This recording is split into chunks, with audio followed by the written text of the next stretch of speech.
देखिए, अच्छे समय में तो कोई भी अपने संकल्प पूरे करता है। अच्छा समय हो, अनुकूल समय हो, तो कोई भी अपने संकल्पों को कैसे भी पूरा कर लेगा, क्योंकि समय अनुकूल है। पर प्रतिकूल समय में, विपरीत समय में, कठिन समय में अपने संकल्प को पूरा करें, ऐसा भाव हर किसी के भीतर उपस्थित नहीं होता। और जो सच्चे प्रभु प्रेमी हैं, ये भाव उन्हीं के हृदय में उपस्थित होता है जिनके ऊपर सर्वेश्वरी राधा रानी कृपा करती हैं, उनसे ऐसा कार्य कराती रहती हैं।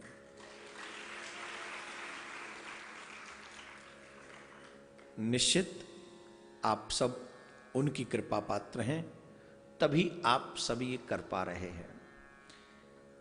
रामायण का पाठ आप लोग करते ही हैं और आपने सुना ही होगा, धीरज धर्म मित्र और नारी आफत काल परखिए।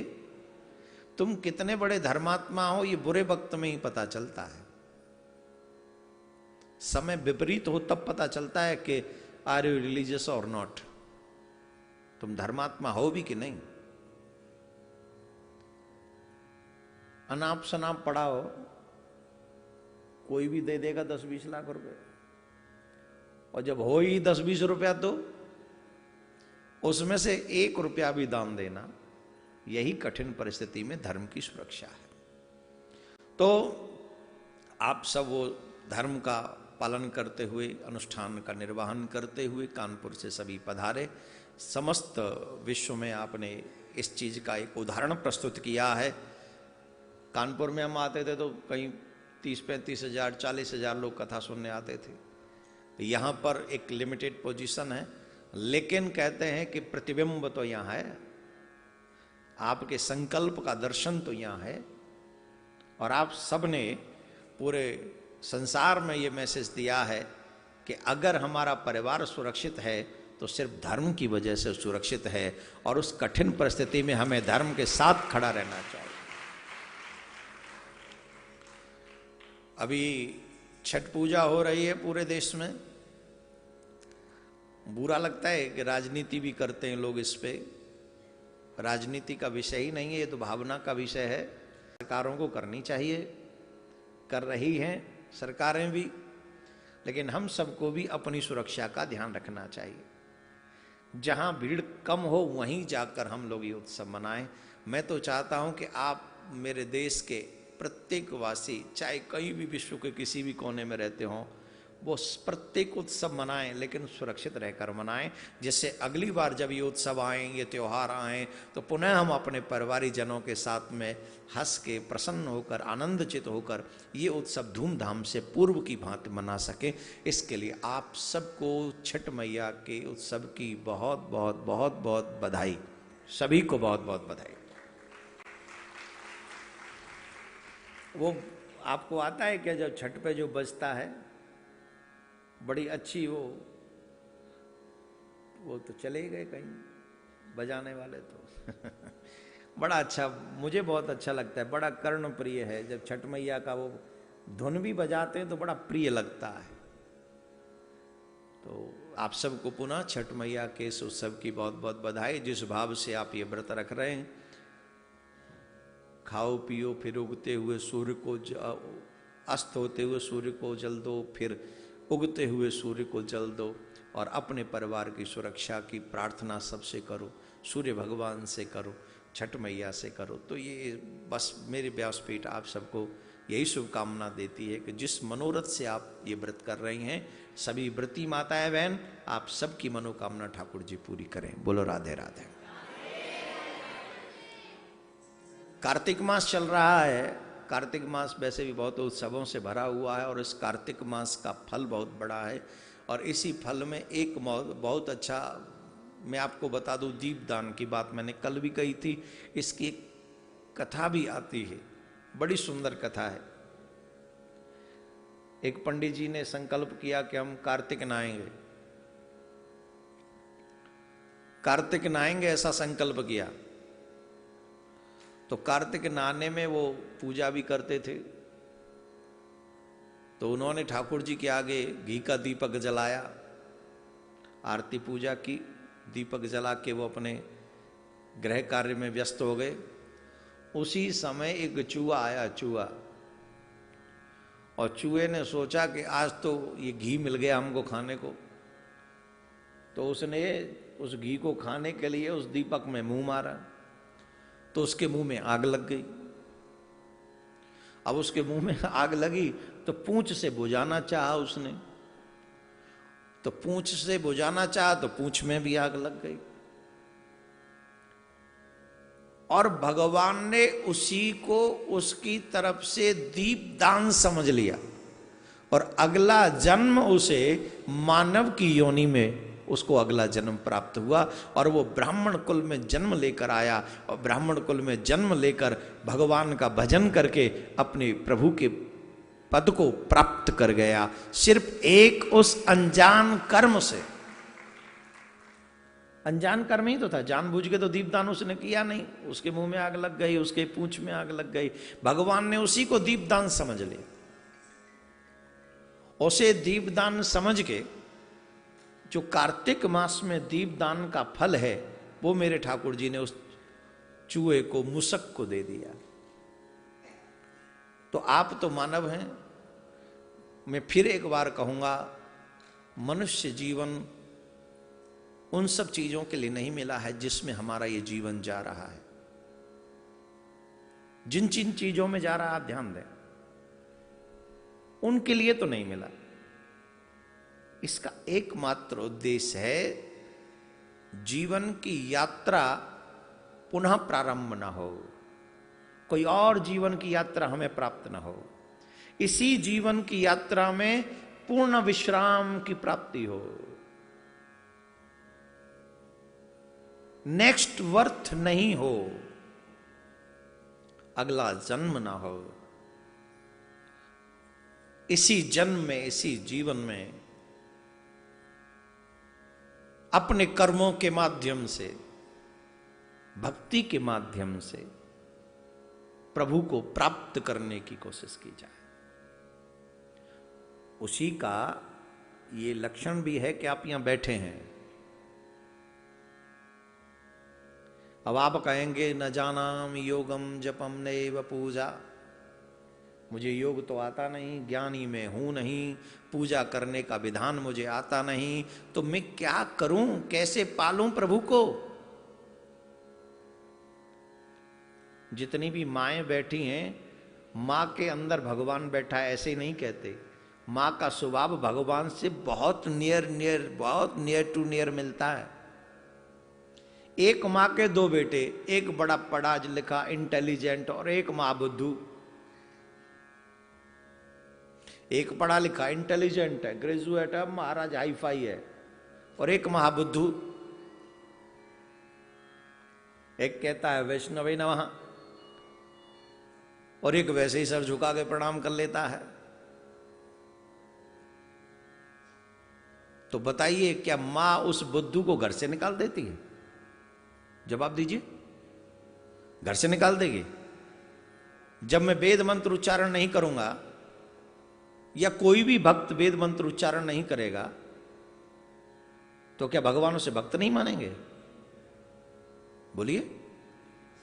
जैसे मां ज्ञानी और मूर्ख दोनों बच्चों को समान प्रेम करती है, वैसे ही जो भगवान के भक्त होते हैं, चाहे वो ज्ञानी हो, चाहे वो समर्पित मूर्ख भक्त ही क्यों ना हो। अरे और मानव की तो बात छोड़िए मेरे प्यारे, अगर पशु पक्षी भी हों और भगवान से हित लगा लें तो उन्हें भी प्रभु से प्यार हो जाता है।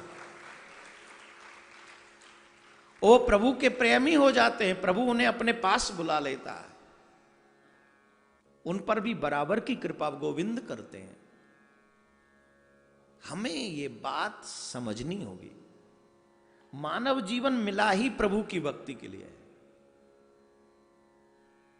और प्रभु की भक्ति के लिए मिला है, तो चाहे ज्ञानी बनकर भक्ति करो, चाहे प्रेमी बनकर करो, चाहे महाबुद्धू बन के करो। और भक्ति का एक ही लक्षण है, यत्र तत्र सर्वत्र कृष्ण दर्शन करो। कृष्ण के सिवा कुछ है ही नहीं, और सत्य भी यही है। ये सिर्फ समझना ही नहीं है, सत्य भी यही है कि नहीं? कृष्ण के बिना, माटी के बिना माटी का कोई बर्तन बन सकता है क्या? जवाब दो भाई। जब माटी के बिना माटी का कोई बर्तन बना के दिखाओ। ये जब बर्तन बन जाते तब कहते हैं ये तो मटकी है, ये मटका है, ये सकोरा है। सकोरा जानते हैं? हमारे यहां सकोरा होता है, कुल्लड़ होता है, दीवला होता है, दीपक होता है। ये सब बनते किससे हैं? मिट्टी से। और उन सब को यूं मिट्टी को तोड़ ताड़ के सब मिट्टी को मिला दो, अब बताओ क्या रह गया? मिट्टी के सिवा कुछ है? मिट्टी है ना अब तो। अब न तो वो मटका है, न वो मटकी है, न दीवला है, न सकोरा है, न कुल्लड़ है, कुछ नहीं है अब तो। कुछ नहीं, अब तो सिर्फ मिट्टी है।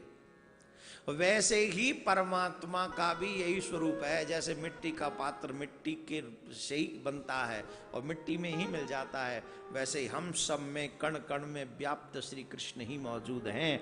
और जब भगवान लीला करते हैं तो एको हम बहुत श्याम बहुत हो जाते हैं। और जब ठाकुर जी अपनी लीला को समेट लेते हैं तो एक श्याम दूसरे श्याम को शमशान में भेज के श्याम तक पहुंचा देता है।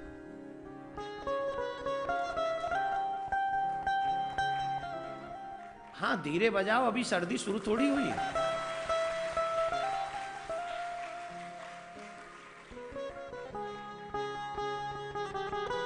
एक श्याम दूसरे श्याम को शमशान पहुंचाकर श्याम में मिला देता है, यही सत्य है। और मैं करते रहोगे तो ये मैं तुम्हें संसार के चक्कर में डाल देगा। मैंने ये किया था, मैंने वो किया था, तो फिर तू बार बार जन्म लेगा, चाहे स्वर्ग के माध्यम से या नरक के माध्यम से। अवतार तो होगा, जन्म तो होगा। इसलिए कार्तिक मास में ज्यादा से ज्यादा जितने भी सत्कर्मों का हम लोग आश्रय ले सकें, भजन कर सकें, उतना ही अच्छा है। कल आपने भागवत महात्मा सुना, कुछ नियम भी सुने, क्या करना चाहिए क्या नहीं, ये भी आपने ध्यान से सुना।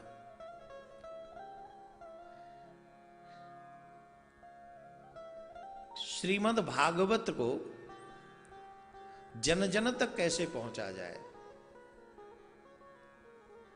कलयुग के जीवों का कल्याण कैसे हो, इसलिए श्री सुखदेव जी महाराज का प्राकट्य हुआ। श्री सुखदेव जी महाराज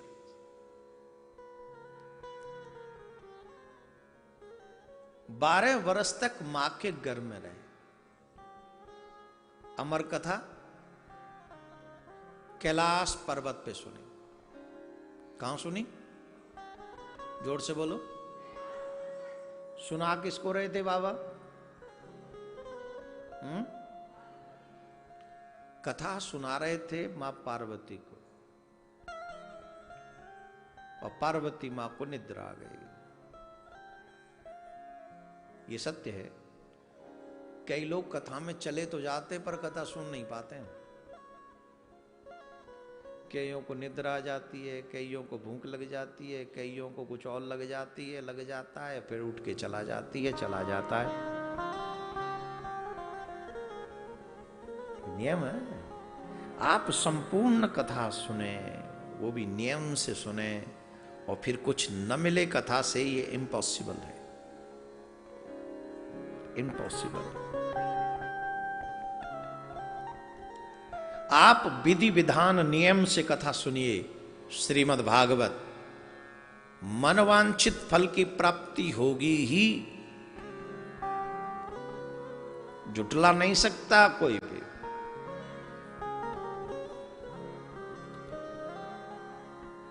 ये भागवत का प्रमाण है। हमको अपने बात से थोड़ी कह रहे, अपने आप से थोड़ी कह रहे हैं। एक और बात बताएं, हमारा देश आजाद हुआ, स्वतंत्र हुआ, उससे पहले लगभग 1100 वर्ष हम लोग गुलाम रहे। 1100-1200 वर्ष लगभग रहे कि नहीं? जवाब दो। हैं? उस समय भी आज से ज्यादा, गुलामी के समय में भी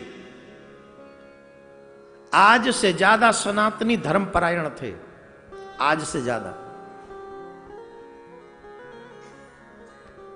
जितना पतन हमारा आजादी के बाद हुआ है, उतना पतन गुलामी के समय भी नहीं हुआ था। उस समय भी लोग अपने प्राण दे देते थे, लेकिन अपने भक्ति के लक्षणों को नहीं जाने देते थे। आज पैसा ही सब कुछ हो गया है। देखो, पैसा 10-20 साल काम आएगा, धर्म युग युगांतर तक काम आएगा। मैं कोई बहुत बड़ा धर्म का ठेकेदार नहीं हूं, आप भी कोई धर्म के ठेकेदार नहीं हो, लेकिन हम और आप एक काम जरूर कर सकते हैं। हम कथा मंडप में अपने धर्म को जागृत रखें, आप अपने घर में अपने धर्म को जागृत रखो। कम से कम इतना तो कर ही सकते हैं, इससे ज्यादा ना भी हो, इतना तो करे। जितने मन से आप कथा सुन रहे हैं, अगर उतने ही मन से आपके बच्चे भी कथा सुन जाएं, तो समझ लेना आपने अपने धर्म को जिंदा रखा है अपने घर में। और ये हर मां बाप की जिम्मेदारी है।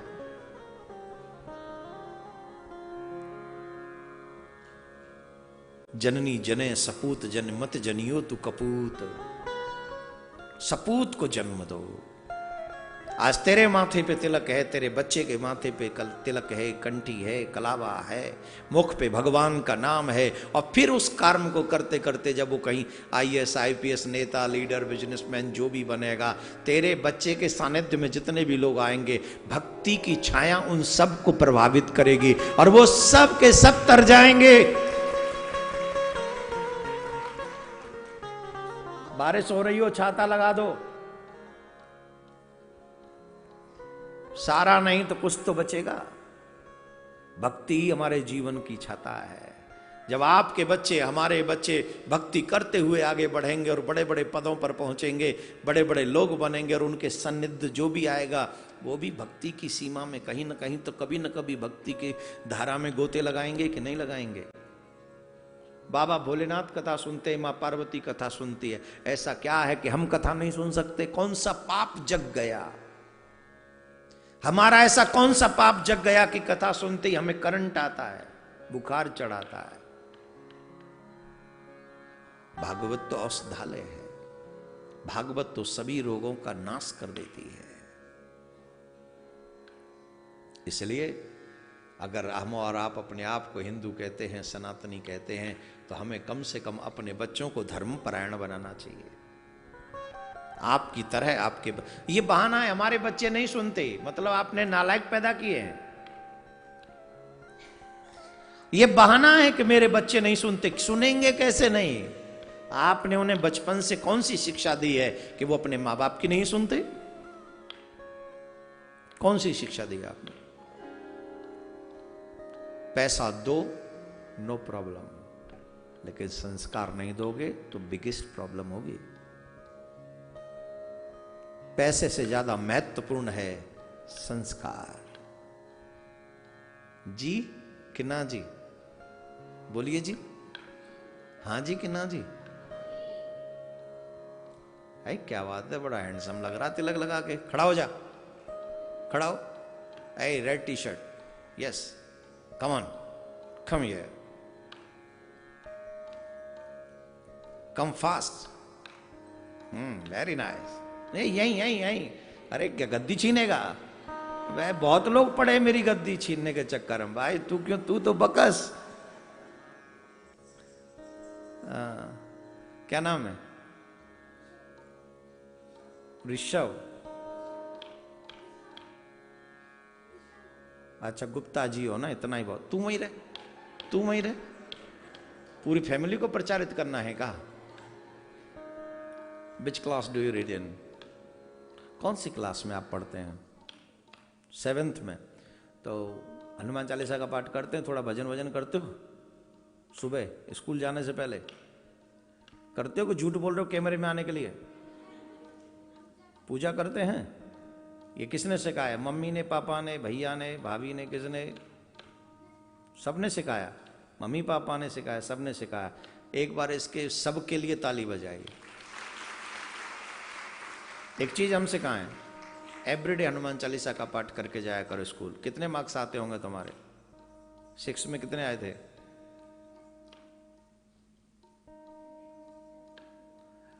100 तो मैं लगा लूंगा, वैसे 72 आए थे। हनुमान चालीसा का पाठ करके देखो एक साल, 7th में 92 आना कंपलसरी है। अगर हनुमान चालीसा पाठ करोगे एवरीडे तो 20% का बोनस मैं दे रहा हूं आपको, आएंगे एक्स्ट्रा आपको 20%। करोगे? पक्का? एवरी क्या पाठ ये सीख ले, जा बैठ, राधे राधे बोलना पड़े।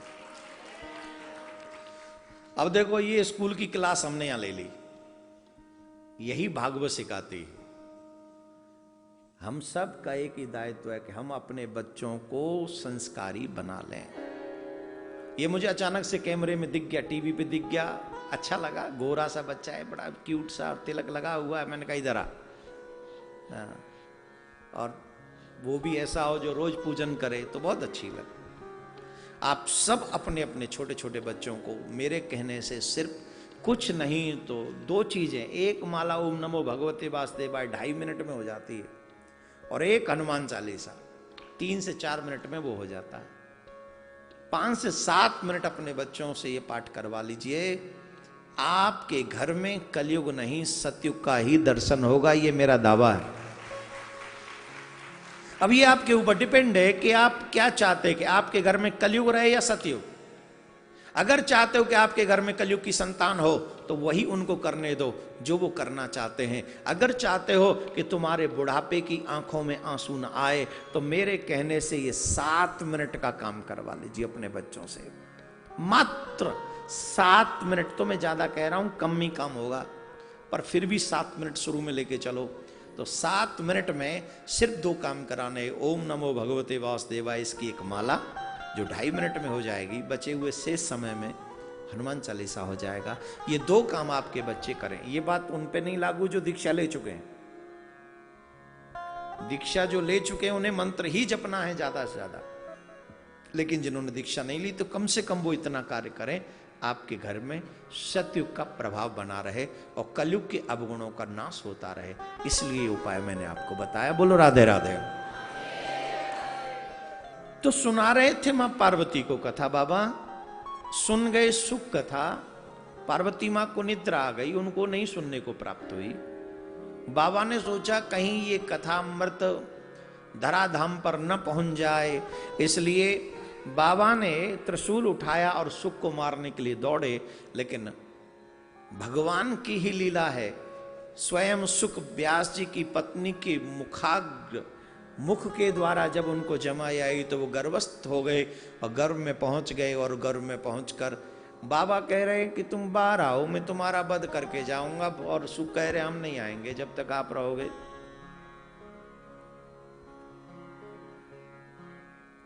12 वर्ष तक, कितने?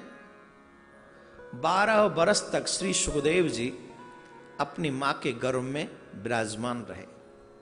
12 वर्ष तक। 12 वर्ष तक जब नहीं निकले तो बाबा भोलेनाथ भी बाहर प्रतीक्षा ही कर रहे हैं। तो वेद व्यास जी ने स्तुति की, हे प्रभु कर्पूर गौरम करुणावतारम संसार सारम भुजगेन्द्रहारम सदा वसंतम हृदयारविंदे भवं भवानी सहितं नमामि समीसां। मैं नमन करता हूं महादेव। बाबा ने कहा कोई वरदान मांगो। बोले प्रभु एक ही वरदान है, कब यहां से पधारो। अरे संसार वाले तो चाहते हम वहां रहें, उनके यहां जाएं आए। और आप ये चाहते हो? बोले प्रभु हम इसलिए चाहते हैं कि आप भक्त और भगवान की लड़ाई में हमारी पत्नी दुख पा रही है। 12 बरस से गर्भ धारण किए हुए, सो कृपा करो महाराज। महादेव कहे हम जा रहे हैं और एक वरदान दे के जा रहे हैं, तुम्हारा पुत्र बड़ा ज्ञानी होगा। बाबा गए, व्यास जी ने कहा अब आ जाओ। बोले नहीं आएंगे। क्यों? बोले जैसे ही आएंगे ये माया हमको पकड़ लेगी। कौन पकड़ लेगी? अब माया पकड़ती है कि नहीं? कल भी बताया था ना, भयंकर है किसी भी रूप में, छोटी से छोटी रूप में आ जाती है और हमको ईश्वर से दूर करती है।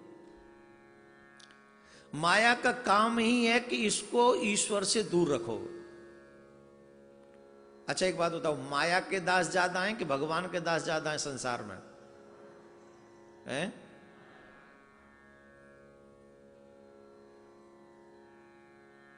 हमारे एक ब्रज में कहते हैं, दामोदर बैठे रहें दाम करें सब काम। दामोदर मतलब भगवान स्वयं बैठे एक जगह, बोला आराम से बैठे रहो मंदिर में। और माया दाम सबकी जेब में होंगे, कितने चाहे 10 ही हों, सबकी जेब में अपने अपने पर्सनल होंगी माया देवी। जरूरत पड़ेगी रिक्शा वाले को, बोले हाँ जी दाम है, वो पूछे भगवान है। पूजा के लिए घी का दीपक चाहिए, पूछेंगे भगवान है। पूजा किसकी? बोले भगवान की। चाहिए कौन? माया। लेकिन जो हरि के हो जाते हैं, माया उनकी दासी हो जाती है। माया को सब जग भजे, माधव भजे न कोई। माया को सब जग भजे, माधव भजे न कोई। जो कदापि माधव भजे, तो माया चेरी हो। माया चेरी हो ही रहे, चरणन लपटानी। जो माधव को बसते हैं, माया उनकी दासी हो जाती है और उनके चरणों में।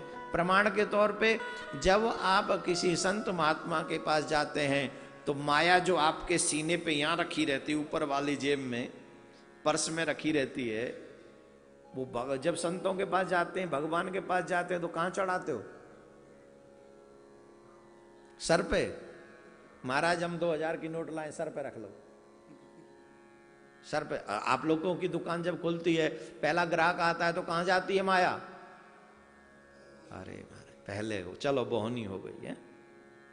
कई लोगों का तो बस नहीं चलता नहीं, अगर बड़ी नोट आए तो वो चिपका ले फेविकॉल से, सर पे ही रखे। लेकिन जब आप संतों के पास जाते हैं, तो संत उनको, संतों के चरणों में आप ही चढ़ाते हैं। क्यों? जीव के सर पे रहती है, नाचती है माया, और संत के चरणों में नाचती है माया। संत और भगवंत के चरणों में माया का नृत्य होता है जीवन पर्या। जब जब भी आप कथा सुनेंगे, लक्ष्मी मां कहां है? बोले नारायण के चरण दबा रही है। और वो संत नारायण के उन्हीं चरणों का स्मरण करते हैं, ध्यान करते हैं। और जब उन चरणों का, जिन चरणों को लक्ष्मी जी दबाती हैं, सेवा करती हैं, उन चरणों का जो चिंतन करता है, मनन करता है, लक्ष्मी जी जैसे नारायण की दासी बनकर रहती हैं, वैसे ही उन भक्तों की भी दासी बन जाती हैं, जो नारायण के चरणों को अपने चित्त में वास करके रखते हैं। उनके ऊपर भी उनकी कृपा होती। तो मेरे प्यारे, सुखदेव जी कहते मैं नहीं आऊंगा। क्यों? बोली ये माया मुझे पकड़ लेगी, मेरे जीवन को जिस दिशा में मुझे ले जाना है वहां नहीं जाने देगी, ये माया मुझे पकड़ लेगी। अब कैसे आओगे? बोले स्वयं मायापति ये वचन दें कि ये माया मुझे नहीं सताएगी तो मैं आऊं। स्वयं नारायण भगवान आते हैं कि हाँ आप आइए, ये माया आपको नहीं सताएगी। तब स्वयं भगवान पधारे वचन दिया। और सुखदेव जी महाराज ने जन्म लेते ही कोई संबंध स्थापित नहीं किया, कोई रिश्ता नहीं, जन्म लेते ही घर छोड़ दिया। और जब घर छोड़ के जाने लगे तो वेद व्यासी महाराज यम प्रवचन मपेद कृत्यम द्वैपायनो विरह कातर आजुहाव पुत्रेति तन्मयतया तर्वोभिनेन्दुम तम सर्वभूत हृदयम मुनिमानतोस्मि।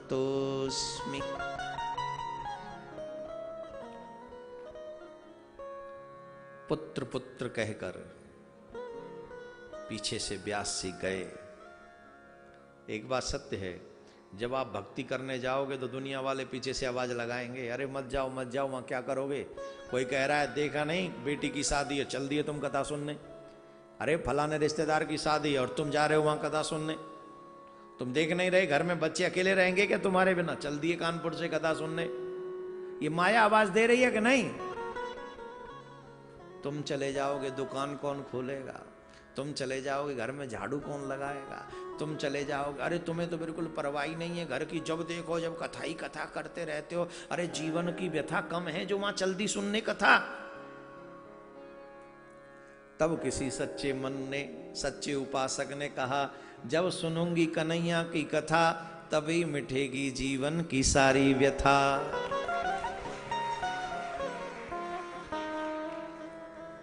जिन जिन ने सुन ली भगवान की कथा उनके जीवन की मिट गई सारी व्यथा।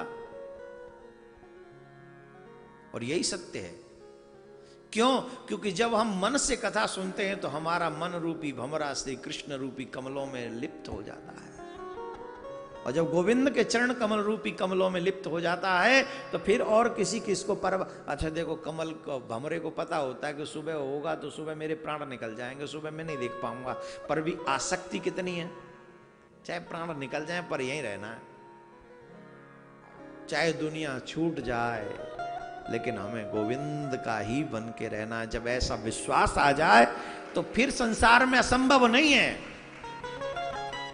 फिर कुछ भी असंभव नहीं। Everything is possible my dear, everything, whatever you want. If you want to meet him he will come to you definitely. Am I right और रॉन्ग? मन से जिस चीज को तुम चाह लो मन से वो तुम्हें प्राप्त होता है। जेहि पर जेहि कर सत्य सने, जेहि पर जेहि कर सत्य सने,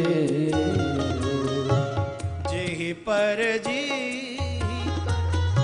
सत्य सने हो, जेहि पर जेहि सत्य सने हो, सोते ही मिलहि न कछु संदेह, सोते ही मिलहि न कछु संदेह, सोते ही मिलहि न कछु संदेह, सोते ही मिलहि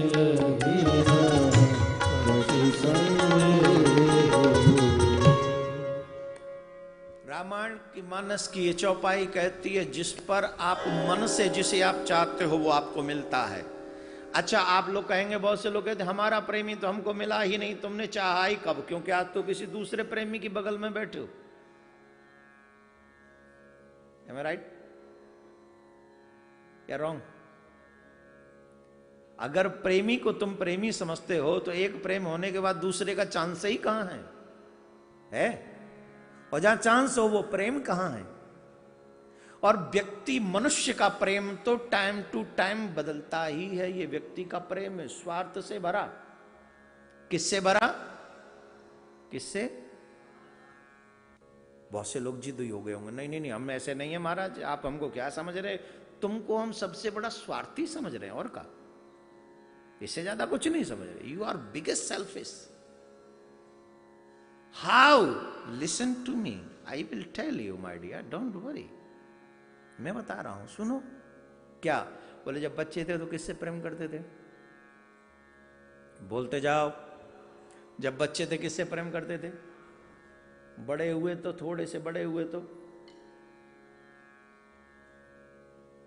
पापा से तो बेटों को प्रेम होता ही नहीं। बेटों को नहीं होता, बेटियों को प्रेम होता है पापा से। पापा से तो वो दूर ही भागता है बेटा, और ये पढ़ने लिखने की बातें करते रहते हैं हमेशा, जब दिमाग खराब करते रहते हैं। बेटियां भागती हैं पापा के पास। बेटियां अच्छी होती हैं, मम्मी के लिए नहीं, पापा के लिए। वो मम्मियों से दूर भागती हैं। ये कभी कहती चाय बना ला, कभी कहते है बेकार की बात।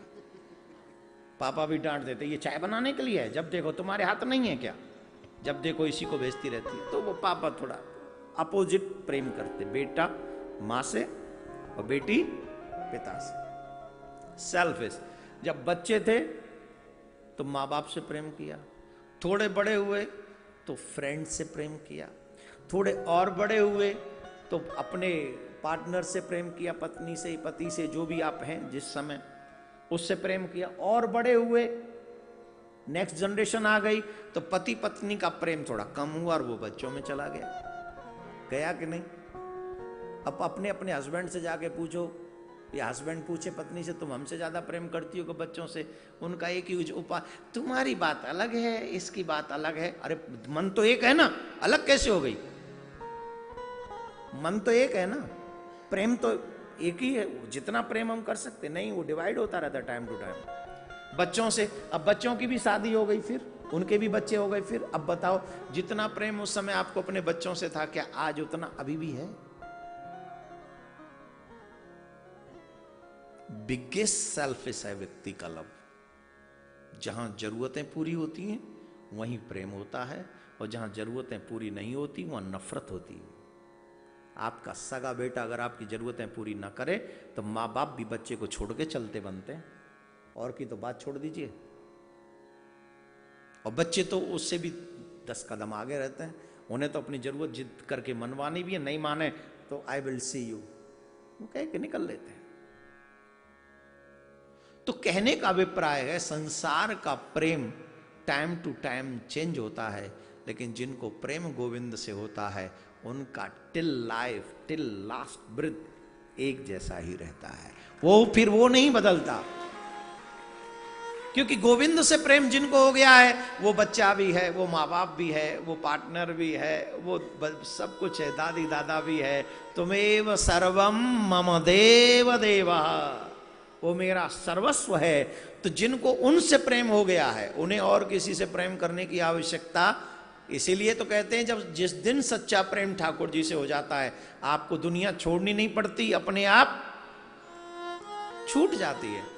छोड़ने की कोशिश तो वो करते हैं जिन्होंने भगवान से प्रेम किया ही नहीं है। जो प्रेम करने का दिखावा करते हैं वो दुनिया को छोड़ने की भी कोशिश करते हैं, लेकिन जिन्हें सच्चे दिल से गोविंद का प्रेम प्राप्त हो गया हो, वो तो उसी दिन उसकी दुनिया छूट जाती है, उसके कोई काम का नहीं रहता सिवाय गोविंद के। अगर प्रेम गोविंद से हो गया तो छोड़ना नहीं पड़ेगा, अपने आप छोड़। अब सुखदेव जी महाराज ने छोड़ा कि छूट गया? मीरा ने छोड़ा कि छूट गया? बोलिए ना। मीरा को मैं गया था कथा सुनाने, ले बल भागवत सुन, सप्ताह बैठ के सुन ले, अनुष्ठान कर ले, फिर इसको सुनने के बाद प्रेम जगेगा, फिर तू संसार से धीरे धीरे विरक्त हुई हो, और जब विरक्त हो जाए तब भगवान का भजन करके प्राप्त। ऐसा कहा था, हुआ था सत्संग, वहां भी सुना था मीरा ने। संतों के पास गई, गिरधर का दर्शन हुआ, मन अटक गया, और मन अटका। उसके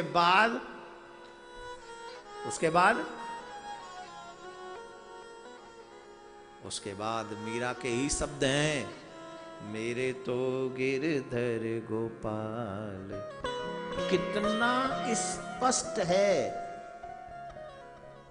जो मैं कह रहा हूं उस बात को सिद्ध करते हैं मीरा के शब्द। दुनिया छोड़ी नहीं, छूट गई। और पेपर पे, मुंह का तो फिर भी कभी भी बदल सकता है, पेपर का नहीं बदलेगा। मीरा ने पेपर पे प्रमाण दिया, मेरे तो गिरधर गोपाल दूसरो न कोई है ही नहीं मेरा दूसरा। लक्ष्मण कहते हैं राम जी से, माता रामो मत पिता रामचंद्र, स्वामी रामो मत सखा रामचंद्र, सर्वस्वम मे रामचंद्र दयाल। वाल्मीकि रामायण में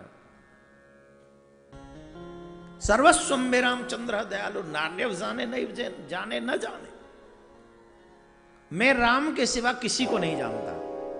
माता पिता स्वामी सखा मेरे जो कुछ हैं मेरे राम है। अपने इष्ट को ही सर्वस्व मान लो। ध्यान से सुनो, ज्यादा इधर उधर माथा टेकने की जरूरत नहीं है। गंगा गए गंगादास, जमुना गए जमुना, ना हम तो सिर्फ प्रियकांत के दास, और हमें कहीं माथा टेकने की आवश्यकता नहीं। हमारा तो सब कछु यही है। जिनके इनके आगे माथा टिक गया तो सारे देवी देवता इन्हीं में वास करते, हमें और कहीं सर झुकाने की आवश्यकता नहीं। लेकिन इसका मतलब ये नहीं मैं आपको ये प्रमाण आज्ञा दे रहा हूं कि आप सबका अपमान करो, नहीं। अगर आप किसी और के आराध्य का अपमान करते हैं तो इसका मतलब है आप अच्छे साधक नहीं हैं।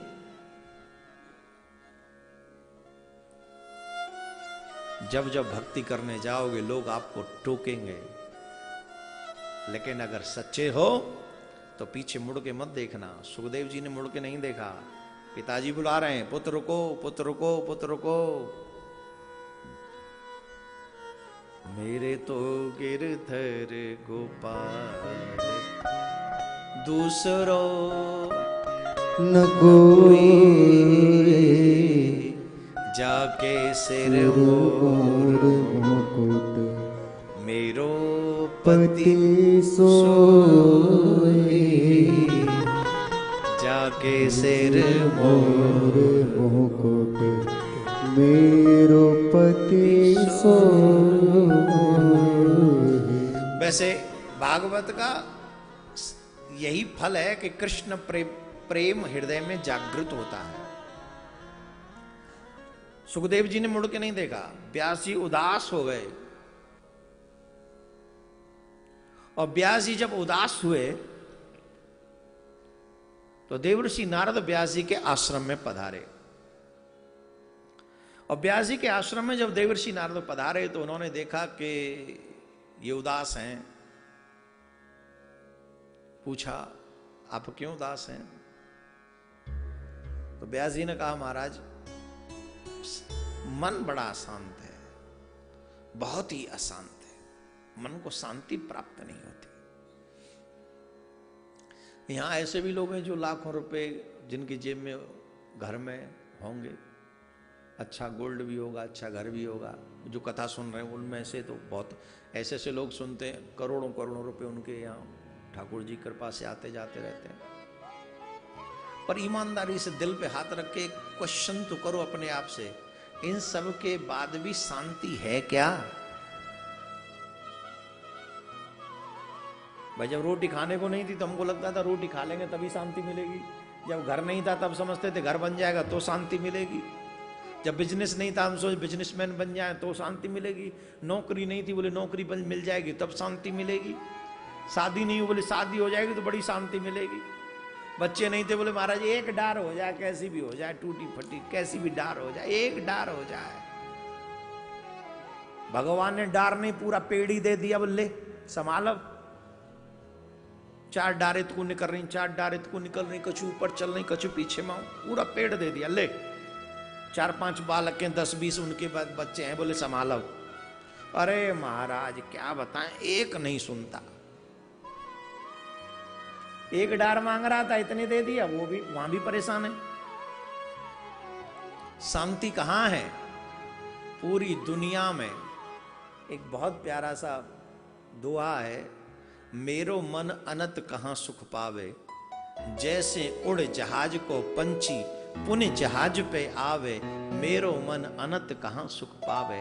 आपका ये जो मन है ये ठाकुर के लिए है, इसको कहीं और लगाने की जिद आप कर लो ये अशांत रहेगा। लेकिन जब इस मन को मेरे गोविंद के ही चरणों में लगा दोगे तो ये हमेशा हमेशा के लिए शांत हो जाएगा, अशांत कभी नहीं होगा। ट्रक के पुर्जे को प्लेन में लगाओ काम चलेगा? प्लेन के पुर्जे को गाड़ी में लगाओ काम चलेगा? जिसका पुर्जा जिसमें लगाओगे तभी ना काम चलेगा। वैसे ही ये मन तो मिला था ठाकुर में लगाने के लिए, और लगा बैठे कभी मकान में, कभी दुकान में, कभी परिवार में, कभी हार में, कभी व्यवहार में। तो अब बताओ शांति मिलेगी? जबरदस्ती करोगे तो मन लगेगा, शांति होगी? होगी नहीं। करते रहो, कोशिश करो। एक जन्म से नहीं, लाखों जन्मों से तुमने कोशिश की, पर आज तक तो तुम्हें शांति मिली नहीं। शांति कब मिलेगी? बोले जब संत के चरण पकड़ लोगे तो शांति प्राप्त हो जाएगी।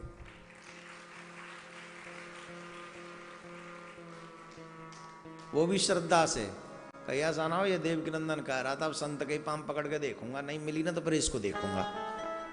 अब ऐसे पकड़ने जाओगे तो फिर शांति छोड़ो, और भी बाबा की भी शांति खत्म हो जाएगी, खतरे में आ जाएगी। इसलिए श्रद्धा से भागवत की शरण ग्रहण कर लो, जीवन में शांति शांति होगी। व्यास जी महाराज से देवर्षि नारद ने कहा, हे व्यास जी, आपने अपने बुद्धि से बड़े बड़े ग्रंथों की रचना की है, आपने बड़े बड़े वेदों का विभाजन भी किया है, और अपनी बुद्धि का खूब सारा मंथन भी किया है, परंतु ये कलयुग आने वाला है, और कलयुग में आपके इस सार को समझने वाले, इस गूढ़ रहस्य को समझने वाले लोग नहीं हैं। आप जिस कार्य के लिए आए हैं वो कार्य अभी पूर्ण नहीं हुआ है, वो कार्य अभी अधूरा है। और जब तक उस कार्य को आप नहीं करेंगे तब तक आपका मन अशांत ही रहने वाला है। बोले क्या करना चाहिए?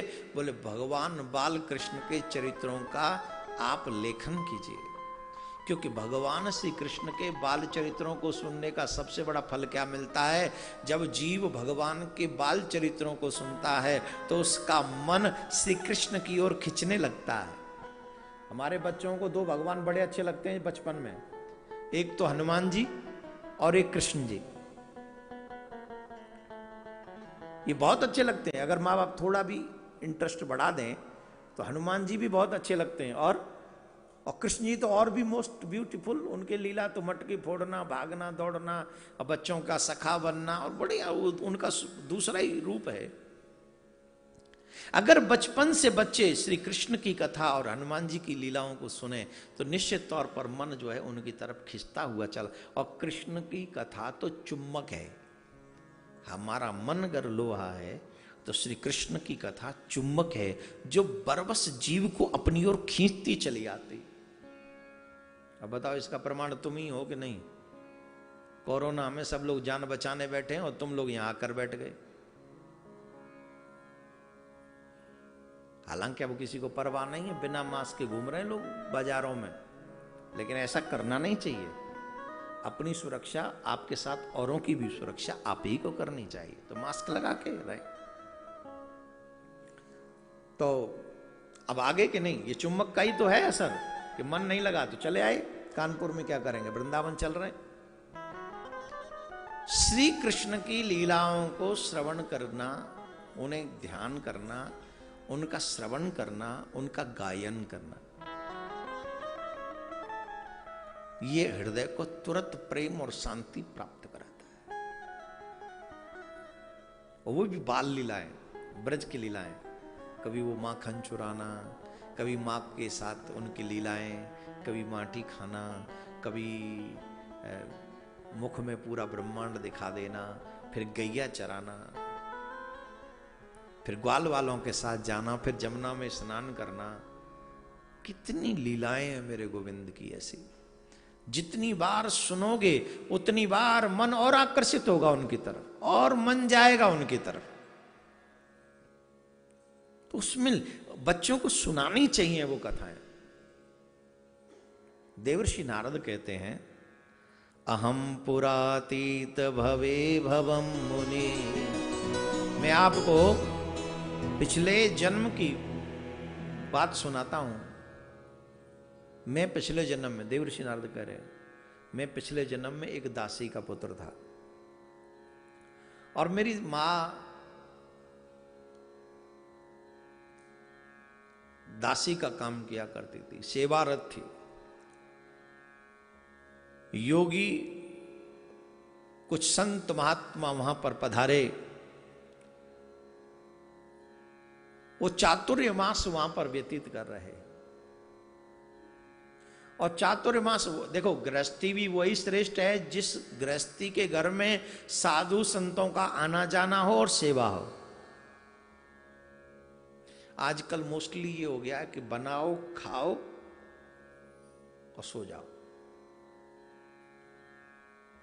अतिथियों की सेवा हमारे घरों से धीरे धीरे कम हो रही है। एम आई राइट या रॉन्ग? सही बताओ जी, सही है गलत है? क्या अब अतिथि हमारे यहां आते हैं? ना के बराबर।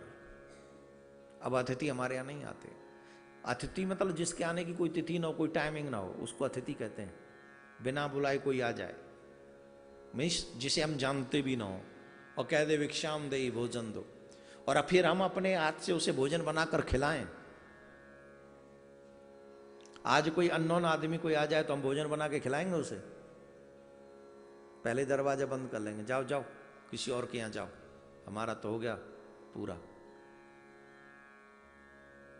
गृहस्थ धर्म में अतिथि सेवा बहुत महत्वपूर्ण है। आपके द्वार से कोई भूखा ना लौट जाए, कोई निराश ना लौटे। ऐसी सेवा जितनी बन पड़े उतनी तो करो ना। अपना सर्वस्व तो नहीं बांध देंगे हम उसे, पर जितनी बन पड़े उतनी जरूर करनी चाहिए। उनके यहां संतों की टोली आई पूरी, और 1-2 दिन के लिए नहीं, 4 महीने के लिए। 4 महीने रहेंगे। अगर 8 साधु भी हुए, टोली 8 साधुओं से कम क्या होगी? एक मंडली, एक समूह 8 साधुओं से कम क्या? अब 8 व्यक्ति 4 महीने तुम्हारे यहां लगातार रहे। आलू 30 रुपया किलो है, कितना है? 40 है। ओ माय गॉड, बताओ इस आलू को गधा खावे ना घोड़ा, वो इतना महंगा है वो है जी। लाल मिर्च तो महंगी नहीं, वो भी है। नहीं तो लाल मिर्च और नॉन की चटनी बनाओ, हरी के गीत गाओ, क्या बुराई है। बड़ा खाते थे शाही पनीर, खा ले। चलिए खैर, जो भी व्हाटएवर। आज 4 दिन नहीं संभलने वाले 8 होगा वो भोजन। क्या होगा? भगवान को बिना भोग लगाए आप खाएंगे तो वो हो जाएगा भोजन, और भगवान को भोग लगा के जब आप पाएंगे तो वो हो जाएगा प्रसाद। क्या हो जाएगा? और जब प्रसाद पाएंगे तो प्रसाद पाने से अंतःकरण शुद्ध होता है। जैसे कोई घाव हो जाए, क्या हो जाए? क्या हो जाए? घाव। और घाव हो गया तो उस पे ट्यूब आता है, मलहम आता है। वो मलहम लगाओ तो सही हो जाता है। हो जाता है कि नहीं सही? और न लगाओ तो सही नहीं होता है। तो हमें भगवान के नाम का मलहम अपने जीवन में, जो हम लोग ये क्रिया करते रहते हैं, कर्म करते रहते हैं, न जाने कौन कौन से, तो जब भक्ति का मलहम, नाम का मलहम लगता है, संत लगाते हैं, तो बड़ा फल मिलता है। लेकिन हम लोग तो मोबाइल में बिजी रहते हैं, फेसबुक और व्हाट्सएप में। कौन कौन ज्यादा बिजी रहता है? 1 घंटे से ज्यादा समय कौन कौन फेसबुक और व्हाट्सएप में, मोबाइल में देता है? हैं?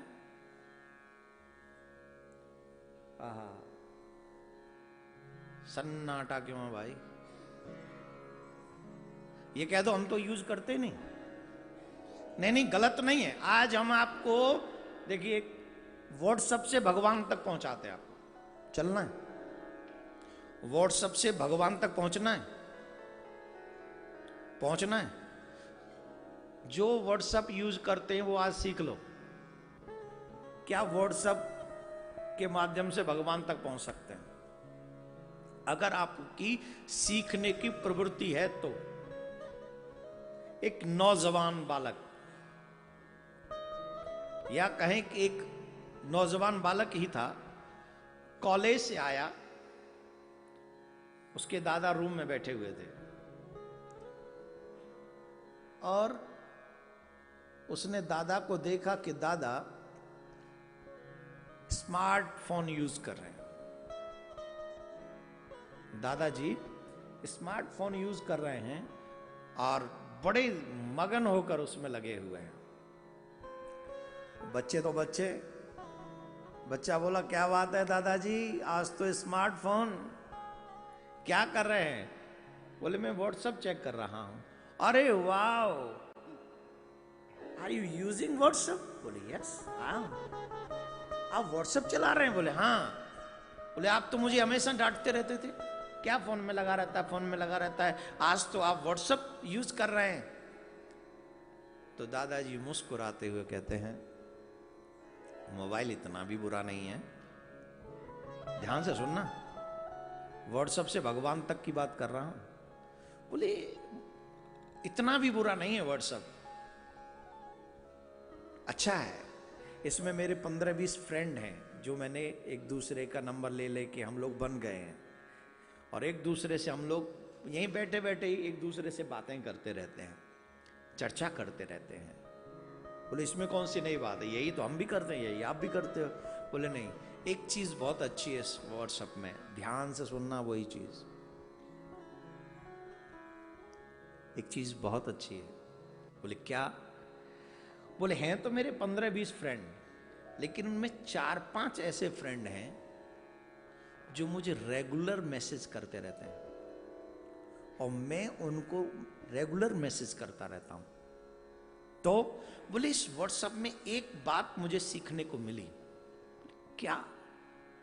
बोले, जो रेगुलर मैसेज करते रहते हैं वो अप मींस ऊपर रहते हैं और जो रेगुलर मैसेज नहीं करते हैं वो धीरे धीरे धीरे धीरे व्हाट्सएप की लिस्ट में नीचे की तरफ चले जाते हैं। तो बोले, इसमें कौन से सीखने की बात है? तो दादाजी ने मुस्कुरा के कहा, ये संसार ही व्हाट्सएप है और हम सब इसी व्हाट्सएप में परमात्मा से कनेक्टेड हैं। जो एवरी डे भगवान का नाम और भगवान की कथा और सत्कर्म करता रहता है वो भगवान के व्हाट्सएप में अप ऊपरी लाइन में, ऊपरी लिस्ट में रहता है और जो ऐसा नहीं करता वो धीरे धीरे धीरे धीरे नीचे की लाइन में चला जाता है। जो आपको जो कनेक्ट रहते हैं, मैसेज करते रहते हैं, वो ऊपरी लाइन में रहते हैं ना। व्हाट्सएप खोलो, वही 4-5-10 नंबर आपको नजर आते हैं और जो कभी कभार करते वो एकदम नीचे चले जाते हैं। भगवान के लिए भी ये संसार व्हाट्सएप है, आप और हम सब मैसेज हैं।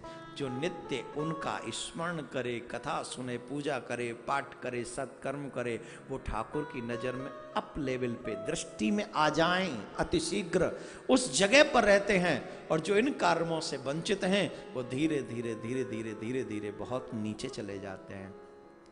तो आप बताइए, आपके व्हाट्सएप से मेरे व्हाट्सएप का मैच होता है कि नहीं? जवाब दो। कुछ सीखने को मिला? जैसे तुम्हारे फ्रेंड वही अच्छे जो तुम्हें मैसेज करते रहें और सामने दिखते रहें, वैसे ही मेरे ठाकुर के भी वही मित्र, वही भक्त अच्छे जो नित्य ठाकुर को याद करते रहें, मैसेज करते रहें। आपका भजन, आपका कथा श्रवण, आपका सत्कर्म, ये क्या है? ये भगवान को मैसेज है, ये मैसेज है भगवान को। जब आप भजन करने बैठते हैं, जब आप सत्कर्म करते हैं, जब कथा सुनने बैठते हैं, तो भगवान के यहाँ मैसेज पहुंच जाता है, आपका मित्र, आपका भक्त अच्छा काम कर रहा है, आपको मैसेज कर रहा है। मैं तो यही प्रार्थना करूंगा, इस भारत में प्रत्येक सनातनी अपने ठाकुर की लिस्ट में ऊंचा बना रहे, वहीं उनकी दृष्टि में बना रहे, उनकी दृष्टि आती रहे। क्या बोलना पड़ेगा? लेकिन व्हाट्सएप बनाने वाले का भी तो शुक्रिया करना पड़ेगा। तो ये जो सलाह आपको दी है, तो इसके लिए भी तो आपको मेरा धन्यवाद देना पड़ेगा। तो आज के बाद चाहे 2 ही माला करो, 2 माला शिष्यों के लिए नहीं कह रहा हूं मैं, उनको तो 16 ही करनी है, लेकिन जो और हैं उनके लिए चाहे 2 ही माला करके एक मैसेज करो, लेकिन एक मैसेज एवरीडे ठाकुर के पास आपकी तरफ से जाना चाहिए, एवरीडे। देवर्षि नारद भगवान की कथा सुनते रहे और कथा सुन सुनकर उनका मन श्री कृष्ण के प्रेम में रम गया, आनंदित हो गया, आह्लादित हो गया। एक दिन वो भी आया जब उनको जाना था, संतों को जाना पड़ा, जाने के लिए तैयार हुए और जब वो जाने लगे तो मुझे बड़ा दुख हुआ। जाते जाते उन संतों ने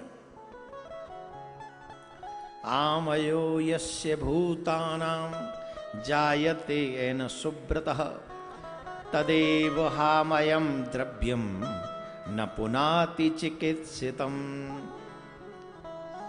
सत्य संकल्प व्यास जी पुरुषोत्तम भगवान जाते समय कृपा करके मुझे उन संतों ने जो ज्ञान उपदेश किया, जिसका उपदेश स्वयं भगवान ने अपने श्रीमुख से किया है, उस उपदेश को ही जगत के निर्माता भगवान श्री कृष्ण ने माया के प्रभाव में जान सका, जिससे जान लेने पर भी परम पद की प्राप्ति हो जाती है। ऐसा ज्ञान उन संतों ने मुझे प्राप्त कराया। भगवान श्री कृष्ण के नाम जिन्होंने नहीं गाए उनका जीवन व्यर्थ है। नमो भगवते तुभ्यम वासुदेवाय धीमहि। उन परम पिता परमात्मा सर्वेश्वर श्री कृष्ण को बार बार नमन करना चाहिए, उनको प्रणाम करना चाहिए। उनके गुणों का बार बार गायन करते रहने से ही जीवन का कल्याण होता है। उस उपदेश के माध्यम से मेरा कल्याण हुआ और उनके बताए हुए मार्ग पर चलकर मैं दासी पुत्र से देवर्षि नारद हो गया, उनके बताए हुए मार्ग से। देखिए, एक तो जाइए कथा सुनिए, अपना टाइम खराब करिए और चले आइए, एक मार्ग तो यह है। दूसरा, कथा सुनिए, शिक्षा ग्रहण कीजिए। जो लगता है कि ये कथा में ये बात बोली गई, ये कमी हम में है, कथा ने आज हमें शिक्षा दी है, तो हम धीरे धीरे अपनी इस कमी को दूर करेंगे। शिक्षा ग्रहण करने की क्षमता और उस कमी को बदलने की क्षमता जिस दिन आप में आ जाएगी, ये कथा आपका बेड़ा पार कर देगी। आओ, बैठो और सुन के चले जाओ।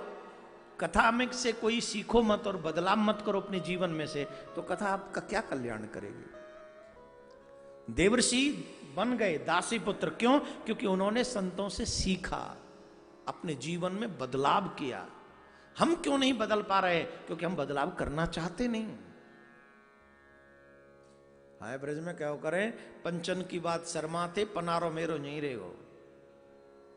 आप जो कह रहे हो वो सब सही है, पर हम तो वहीं रहेंगे जैसे थे, तो उसमें क्या फिर लाभ क्या होगा, बदलाव कैसा होगा, तुम्हारे कल्याण कैसे होगा? जो चीजें हम सुने और हमें लगे कि हमें कमी है, ये अच्छी बात है, ये हमें स्वीकार करनी चाहिए, हमें ऐसा कर्म करना चाहिए। जब कथा सुन के श्रेष्ठता, अच्छे कर्मों की तरफ मन लगने लगे, तो समझना कि हाँ, अब हम तैयार हो रहे हैं गोविंद से मिलने के लिए, कन्हैया से मिलने के लिए। तब देवर्षि नारद ने कहा व्यास जी से, श्रीमद् भागवत महापुराण की रचना कीजिए।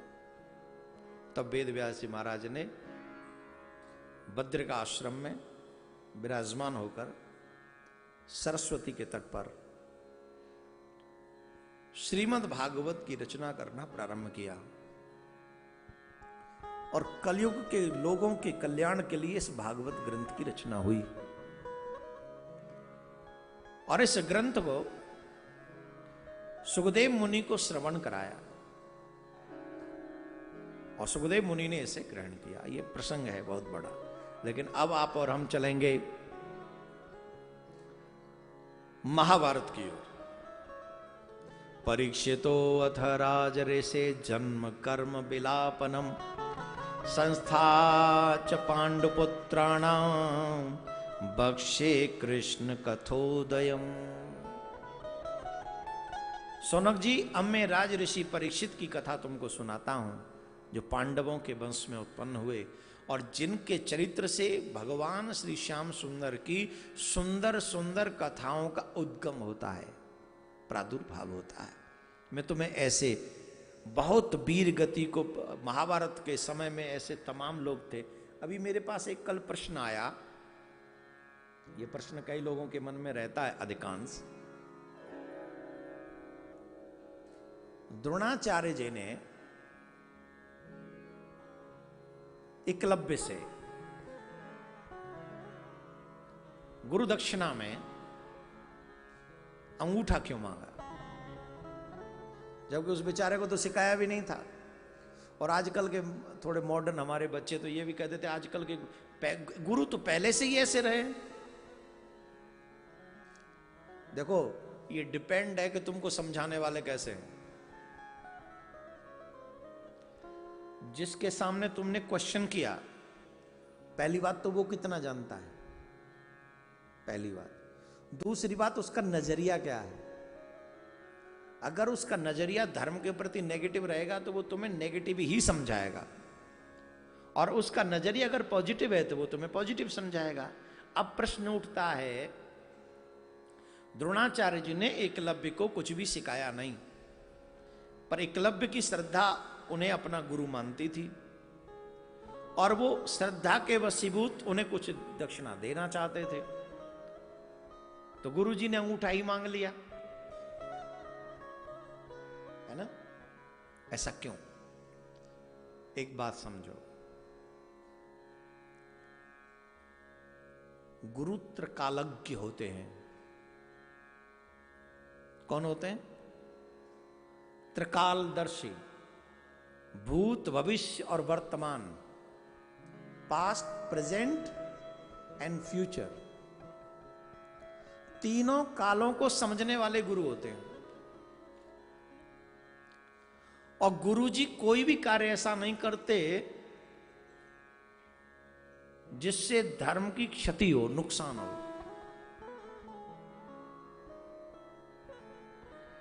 गुरुजी जानते थे कहीं ना कहीं ये आगे जाके दुर्योधन की तरफ से युद्ध करेगा, और दुर्योधन अधर्म की तरफ है, और पांडव धर्म के साथ है। पांडवों की विजय हो और अर्जुन के बराबर कोई योद्धा ना हो, इसके लिए उन्होंने धर्म की रक्षा के लिए उसका अंगूठा मांगा। अर्जुन महान बन जाए इसलिए नहीं मांगा, दुर्योधन की जीत ना हो इसके लिए अंगूठा मांगा। आपका उद्देश्य क्या है, आपका मकसद, आपका लक्ष्य, आपका टारगेट क्या है, आपका गोल क्या है, यह महत्वपूर्ण होता है। भगवान श्री कृष्ण ने महाभारत के युद्ध में कई बार ऐसा कार्य किया जो युद्ध के विपरीत था, पर उद्देश्य क्या है? धर्मो रक्षति, धर्म की रक्षा करना। कई लोग बहुत बड़े बड़े लोग बड़े बड़े कार्य करते हैं, लेकिन उनका उद्देश्य गलत होता है। दक्ष ने यज्ञ किया, रामायण में प्रमाण है, दक्ष ने बहुत बड़ा यज्ञ किया, और इतना बड़ा यज्ञ कि ब्रह्मा इत्यादि सब वहां थे, लेकिन उस यज्ञ का उद्देश्य क्या है? क्या उद्देश्य है? शिव का अपमान। यज्ञ तो धर्म को बढ़ाने वाला होता है, लेकिन धर्म को बढ़ाने वाले यज्ञ में अगर उद्देश्य शिव का अपमान हो तो उद्देश्य गलत है, वो यज्ञ संपन्न नहीं होगा। मैंने अपने जीवन में भी कई बार ऐसे लोगों से मेरा मिलना हुआ है, और फिर मैंने वो घटनाएं भी देखी हैं, मैं अपना अनुभव बता रहा हूं। संपन्न आदमी, सब कुछ करने वाला आदमी गलत उद्देश्यों के साथ जब कार्य करे तो वो कार्य सब असफल होते चले गए। क्यों? आपका उद्देश्य गलत है। आप जनहित, धर्महित के कार्य में जब कोई संकल्प लेंगे और जब कोई कार्य करेंगे तो वो आप पे नहीं भी होगा तो भी ठाकुर जी उसे पूरा करवा देता है। क्यों? क्योंकि धर्म के लिए है, कल्याण के लिए है। तो गुरुजन तो सब जानते हैं शुभ क्या है, अशुभ क्या है। दुर्योधन की हार ही उस महाभारत का भाग्य था, इसलिए एकलव्य से अंगूठा। और दूसरी बात, क्या सिर्फ अकेले द्रोणाचार्य अर्जुन को ही मिला, एकलव्य को नहीं मिला? दक्षिणा देने के बाद एकलव्य को नहीं मिला? गुरु दक्षिणा की जब जब बात आएगी सबसे पहले एकलव्य का नाम आएगा। तुम्हारा नाम नहीं आएगा, हमारा नाम नहीं आएगा। हाँ या ना? जब तक व्यक्ति कुछ करता नहीं उसका नाम नहीं होता है। महाभारत में तो तमाम योद्धा थे, कितने मर गए आप कितनों को जानते हैं? 10,000 योद्धाओं को मार के पितामह भीष्म भोजन करते थे, युद्ध को विश्राम देते थे। युद्ध को विश्राम 10,000 योद्धाओं को मार के देते थे। तो एक दिन में 10,000 मर रहे थे, तुम 100 योद्धाओं का नाम गिनवा दो, चलो जिनको तुम जानते हो गिनवाओ। लेकिन जितनों को आप जानते हैं महाभारत के पात्रों को, मैं गारंटी से कहता हूं उसमें एकलव्य को आप जरूर जानते हैं। क्यों? क्योंकि उसने इतनी बड़ी दक्षिणा दी।